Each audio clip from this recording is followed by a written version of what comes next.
Man. इस explainer में हम एक ऐसी जबरदस्त अपडेट का डीप डाइव करने वाले हैं जिसका सच में बेसब्री से इंतजार हो रहा था।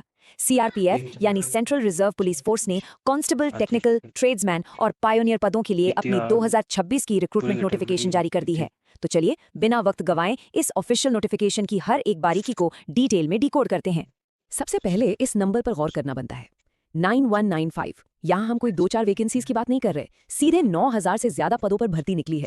ये स्केल अपने आप में इतना बड़ा है कि हजारों लोगों के लिए एक सुरक्षित सरकारी नौकरी का एकदम सुनहरा मौका बन सकता है। अगर पैरामिलिट्री फोर्स के जरिए देश की सेवा करने का सपना है तो ये मास रिक्रूटमेंट लिटरली एक लाइफ चेंजिंग अपॉर्चुनिटी है। आइए फटाफट देख लेते हैं कि इस एक्सप्लेनर में अपना रोड मैप कैसा रहेगा। पहले हम अवेलेबल पोस्ट का ब्रेकडाउन समझेंगे, फिर उनकी एलिजिबिलिटी चेक करेंगे, उसके बाद रिक्वायर्ड फिजिकल स्टैंडर्ड्स और सिलेक्शन प्रोसेस पर बात होगी और आखिर में देखेंगे इंपॉर्टेंट डेट्स और अप्लाई करने का तरीका। तो चलिए सबसे पहले शुरुआत करते हैं पोस्ट्स के ब्रेकडाउन से, जहां ये देखना है कि इन 91-95 वैकेंसीज को आखिर बांटा कैसे गया है। यहाँ डिस्ट्रीब्यूशन काफी स्पष्ट देखा जा सकता है। इनमें से 9116 पद स्पेशली पुरुषों के लिए निर्धारित है, जिसमें टेक्निकल और ट्रेड्समैन रोल्स के साथ साथ 20 पद पायनियर विंग के लिए रिजर्व रखे गए हैं। वहीं महिलाओं के लिए इस बार 79 पद दिए गए हैं।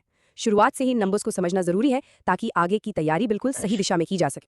और वैरायटी की बात करें तो सच में ऑप्शंस की कमी नहीं है। सबसे बड़ा चंक ड्राइवर पोस्ट के लिए है, पूरे 3176 पोस्ट्स।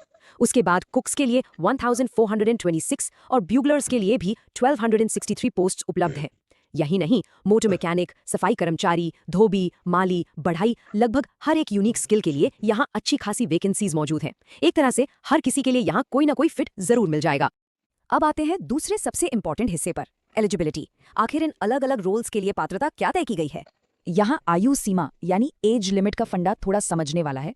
देखिए, अगर ड्राइवर रोल के लिए अप्लाई करना है तो एज 21 से 27 साल के बीच होनी चाहिए, लेकिन बाकी ज्यादातर ट्रेड्स जैसे कुक या ब्यूगलर के लिए एज लिमिट 18 से 23 साल ही रखी गई है। एक और जरूरी डिटेल, एज की कैलकुलेशन 1 जनवरी 2026 से होगी। हाँ, रिजर्व्ड कैटेगरीज को सरकारी नियम के हिसाब से उम्र में हमेशा की तरह छूट जरूर मिलेगी। पढ़ाई की बात करें तो बेसलाइन सबके लिए एकदम सेम है, 10th पास। लेकिन बस 10th पास होना काफी नहीं होगा, ड्राइवर के लिए एक वैलिड ड्राइविंग लाइसेंस तो कंपलसरी है। वहीं अगर मोटर मैकेनिक बनना है तो 10th के साथ 2 साल का ITI सर्टिफिकेट मांगी गई है। बाकी ट्रेड्स में उनका अपना प्रैक्टिकल एक्सपीरियंस और प्रोफिशिएंसी जरूरी है। और हाँ, पायनियर विंग के लिए फील्ड में कम से कम 1 साल का अनुभव दिखाना होगा। चलिए अब फिजिकल स्टैंडर्ड्स की बात कर लेते हैं। पैरामिलिट्री की जॉब हो और फिटनेस की बात ना हो, ऐसा तो हो नहीं सकता। हाइट के कट ऑफ्स बिल्कुल स्ट्रिक्ट रखे गए हैं। अनरिजर्व्ड, SC और OBC मेल कैंडिडेट्स के लिए मिनिमम हाइट 170 सेंटीमीटर्स है और इन्हीं कैटेगरीज में फीमेल कैंडिडेट्स के लिए 157 सेंटीमीटर्स। पर यहाँ ST कैटेगरी के उम्मीदवारों के लिए काफी बड़ा कंसेशन देखा जा सकता है। ST मेल्स के लिए हाइट 162.5 सेंटीमीटर्स और ST फीमेल्स के लिए सिर्फ 150 सेंटीमीटर्स तय की गई है। हाइट के बाद बारी आती है चेस्ट मेजरमेंट्स की, जो कंडीशन सिर्फ और सिर्फ मेल कैंडिडेट्स पर लागू होती है।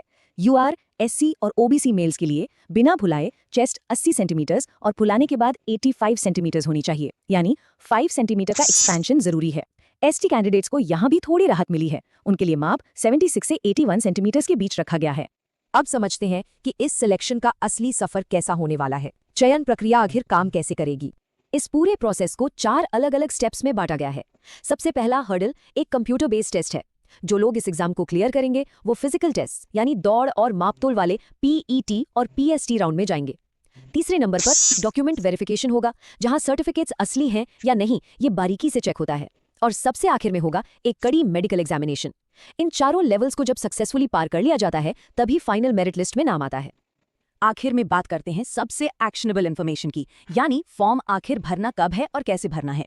इन महत्वपूर्ण तारीखों पर बिल्कुल ध्यान देना जरूरी है। एप्लीकेशन विंडो 20 अप्रैल 2026 को ओपन होने वाली है और फॉर्म भरने और फीस जमा करने की आखिरी तारीख 19 मई 2026 है। एग्जाम डेट्स और एडमिट कार्ड की डिटेल्स आगे की नोटिफिकेशंस में अनाउंस की जाएंगी। पर एक प्रैक्टिकल टिप यही है कि 19 मई का वेट बिल्कुल नहीं करना चाहिए। आखिरी दिनों में वेबसाइट सर्विस पर बहुत लोड होता है, इसलिए शुरुआत में ही फॉर्म सबमिट करना समझदारी की बात है। एप्लीकेशन फीस काफी नॉमिनल रखी गई है, जिससे आर्थिक बोझ ना पड़े। जनरल, OBC और EWS उम्मीदवारों के लिए ये सिर्फ 100 रुपए है। लेकिन कमाल की बात यह है कि SC, ST कैटेगरी और हर वर्ग की महिलाओं के लिए ये फॉर्म पूरी तरह से मुफ्त है। फीस एग्जैक्टली 0 है। इस छूट का बड़ा फायदा ये है कि किसी को भी फॉर्म भरने से पहले 2 बार सोचना नहीं पड़ेगा। तो अब आगे बढ़ने के लिए आखिर क्या स्टेप लेना होगा। आवेदन सीधे CRPF की ऑफिशियल वेबसाइट पर जाकर ऑनलाइन करना है, पर एक छोटी सी रिक्वेस्ट जरूर माननी चाहिए। फॉर्म फिल करने से पहले ऑफिशियल वेबसाइट पर जाकर इस पूरे नोटिफिकेशन को खुद ही एक बार अच्छे से पढ़ लेना चाहिए। अपनी पसंद की ट्रेड, एजुकेशनल रिक्वायरमेंट्स और एज लिमिट चेक करके पूरी तसल्ली होने पर ही फॉर्म सबमिट करना बेहतर होता है। तो इस एक्सप्लेनर को रैप अप करते हुए यही सोचने पर मजबूरी होती है, सीआरपीएफ जैसी विशाल फोर्स में 9195 वैकेंसीज का सामने आना सच में एक सुनहरे मौके से कम नहीं है।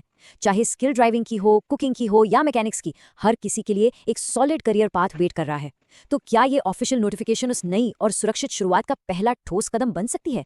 इस बारे में जरूर सोचिएगा। इस विश्लेषण से जुड़ने के लिए बहुत बहुत शुक्रिया।